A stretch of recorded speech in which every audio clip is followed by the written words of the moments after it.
try to come as much as I can, but I don't come every day because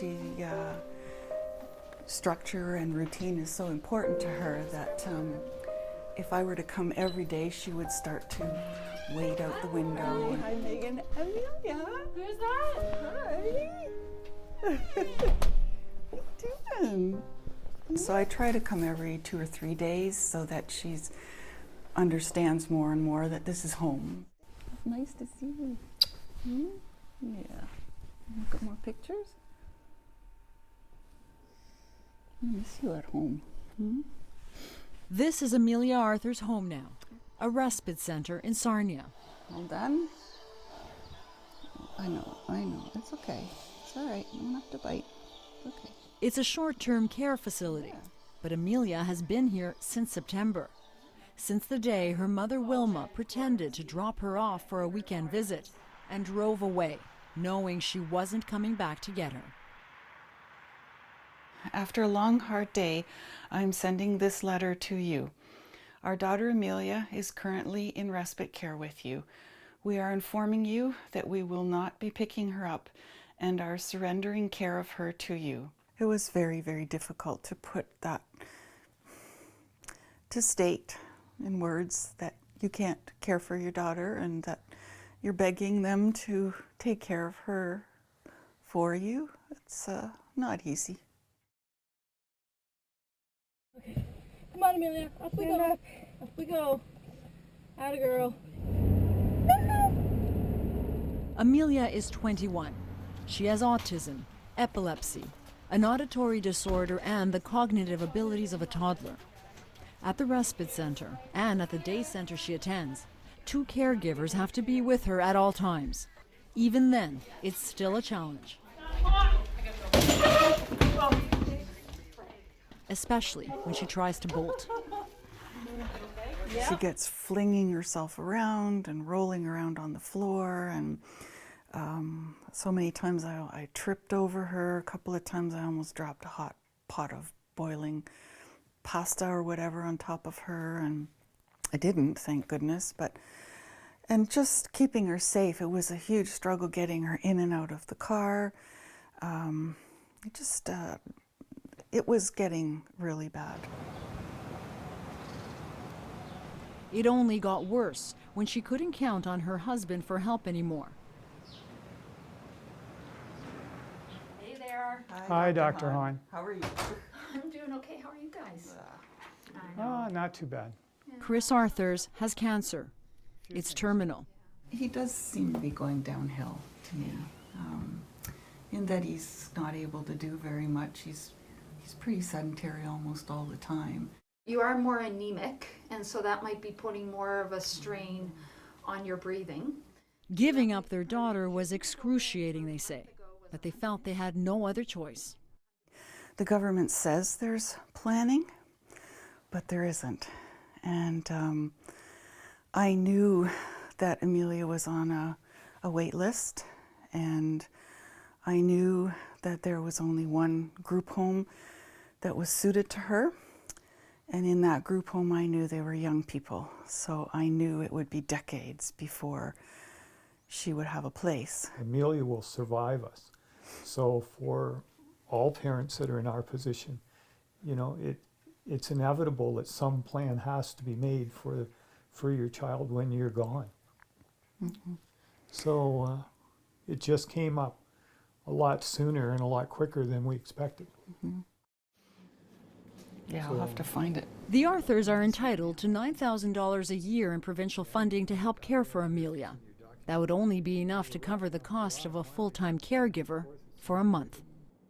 The Ministry of Community and Social Services has informed us that there is no more funding available for Amelia and do not offer us any other resources but to leave her in your care. John Higgins is in charge of community living in Sarnia. He's the one who received the Arthur's letter.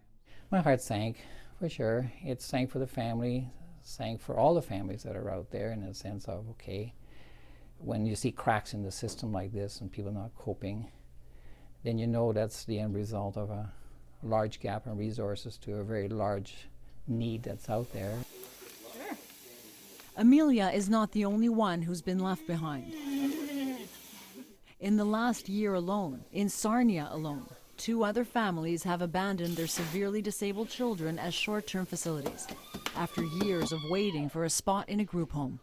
We have individuals that have very high needs, which probably have a high support fund requirement, and sometimes special environments such for safety. When funds do come forward, it may not be enough to support someone like that. So even though they're priority number 1, then the priority goes to someone who can be supported within that funding level.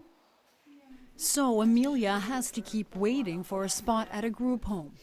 And she can't stay at the respite center forever. When you stay month after month or week after week, it's really no longer respite because it's meant to be a break. It becomes a de facto housing support option, which is not meant to be. And the more we provide that, the less support we can provide for respite for other families. What do you think is going to happen with Amelia?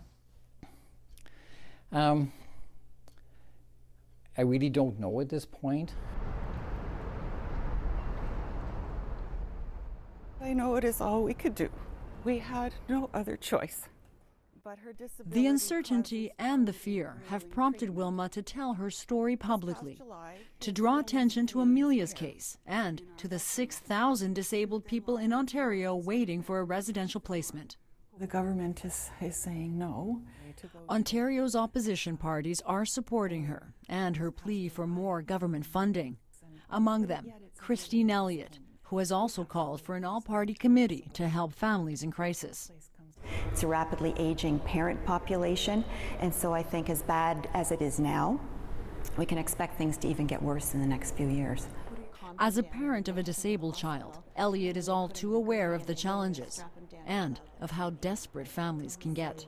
Unfortunately, some families are feeling that they are so stressed to the limit and that it's unsafe for both them and for their children to continue living in their home, that because there are no options available for the family, for group homes or other supports for the family to continue in the home, that there are actually families that are contemplating murder-suicides. I've heard that from service providers across the province. Yeah, I know. It's okay. You're all right.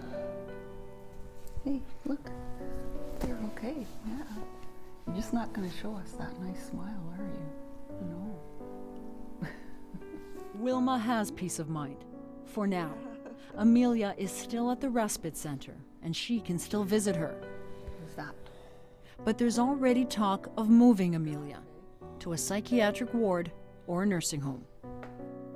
That is the greatest fear, that she's not cared for, that she's put somewhere, maybe sedated, maybe locked somewhere because she's too much to handle.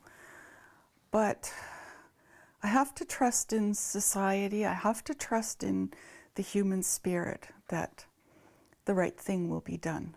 Chris said that to me last night, actually. He said, I'm kind of glad that this is happening now so that I have him to lean on to go through this. And for me, knowing that he can go, knowing that Amelia will be okay and that I'll be okay. No, kiss? Kiss? There. Kiss. It's an extraordinary amount of faith in the face of nothing else. Have a hug? Have a hug? Have a hug? You gonna lean in for a hug? Okay. Oh. Yeah. Joanna Brumiliotis, CBC News, Sarnia, Ontario.